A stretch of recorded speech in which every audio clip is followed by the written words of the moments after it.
Smallville's always been about life and death and tragedy and overcoming tragedy. But John Schneider's been sad, you know, and that's been hard for me to deal with as a director because I know, you know, he's loved this show and he's really, really proud of it. He's been great, and all of us love him. The end of Jonathan Kent's earthly existence here on Smallville, it's not about look at me, I'm dying. It's about making sure that the woman he's loved for all these years knows that he's always loved her, he always will. Jonathan Kent was a good man, you know, hard to live up to his morals. Now look at Clark, hug him, and die. So I think that's John Schneider's sort of last shot with main unit. Yay!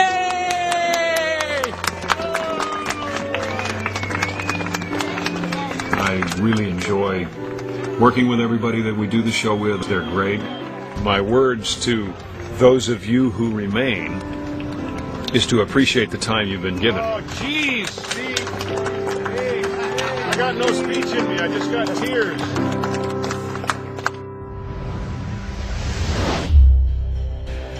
We went to all the cemeteries in Vancouver and finally decided to come up here above the snow line to build our own cemetery. Because the ambiance of the snow on the ground and the snow falling through the air just seemed to be the perfect emotional metaphor for Jonathan Kent's funeral. One of the saddest scenes we've ever had in Smallville history. Yeah.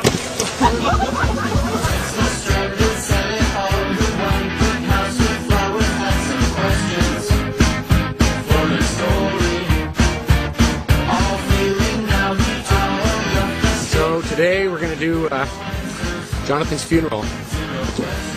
To sort of reflect the sadness, we're going to shoot everything in slow motion, and the scene's going to be filmed very monochromatically. Frankly, I think it's going to be a very beautiful scene. Took a 10-man crew, 16 hours or 15 hours yesterday to bring in about 100 tons of ice. They're like ice picks when you're walking up the hill. So you're going to dig the heels deep. And in a real poignant moment, we'll wipe out. Yes. Do you know what the snow is really made of? No. Rice. It's rice. So you can eat it if you're hungry on the set. You know, we're not doing lunch today. So we're all expected to kind of, for snacks, eat the snow. One secondary smile to go that extra mile to make me feel today, to make it go away. The chemistry is gone, taken for Background! far away from you, no longer left inside. One secondary smile to go that extra mile to make me feel today. And background! Background, go away! Action! Fingertips separating, go away! Oh, that was good. Oh, that was, no, cut! Oh, the best God. shot of two hands ever! I need another. Check the game.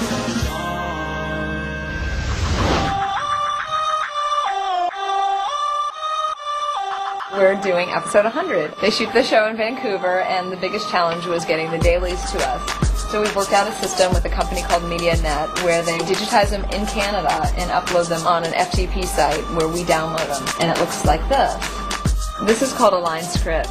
This is what a script supervisor prepares for us on set. So we, A, know what the director's thinking, know what our setups are, what our shots are, how much footage we're going to get.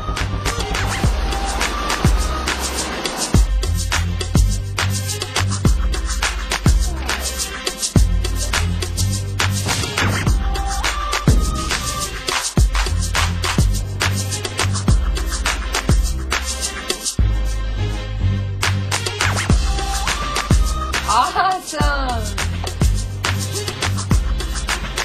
No! What this means is that the camera rolled out before they got there. That sucks. On a standard episode, we have the editor's cut, which only goes to the director. We have the director's cut, the producer's cut, the studio cut, and then the network cut. And at that point, we lock the show. It's like an oil painting. The oil never dries.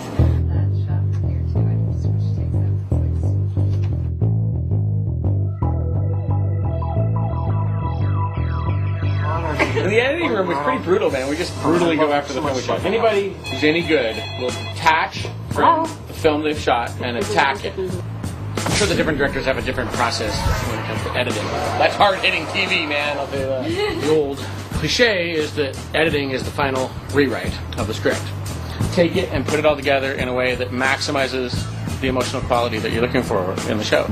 When I come to the room, we probably cut it 3 times, and then Alan Miles and I will sit and make any last-minute changes that we want. There's also a meeting earlier with Matt Beck and his people, the Entity people. Again, we have an assembly, and now we start going through all the visual effects.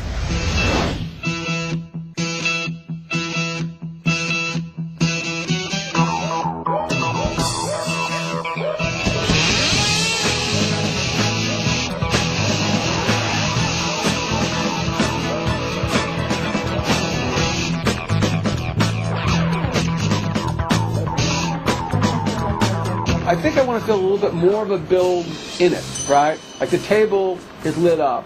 It's a light show. So we're about 2 weeks away from air, and we're about to do our sound spot session. We go through the show and figure out what we're going to do for sound effects, music score, music source.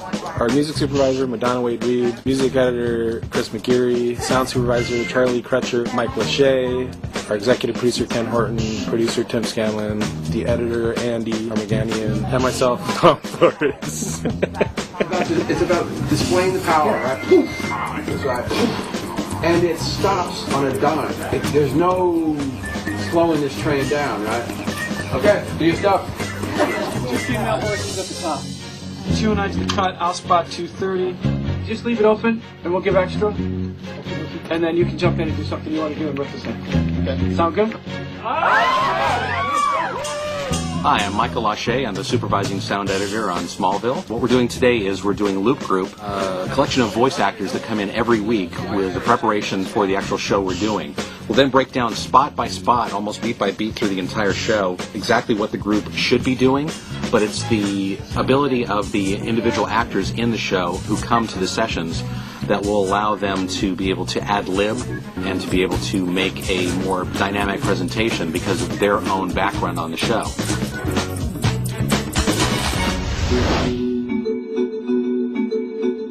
So we're in tape-to-tape color correction for the 100th episode of Smallville. This is where we go through the show and establish the look of the entire episode from a color standpoint. We even out all the color and make it all live in the same world.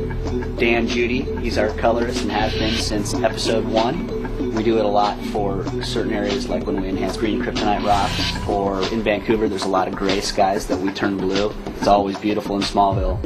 Here's our shot list for everything for episode 12.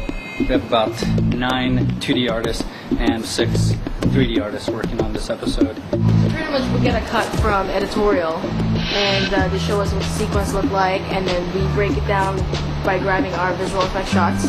At this point where we're at right now, which is 2 nights before the show actually airs, we are currently still working on the big Grand Vista opening shot of Fortress Solitude, trying to get the snow to fit in there right, the glows to glint and match in with the environment is right. One of the first things we have to do in the shot is reproduce the movement of the camera in 3-dimensional space. You're making it look like something's there at the same time, and it wasn't. The pieces are made to look like a unity, and thereby achieve a different reality than was actually in front of the camera.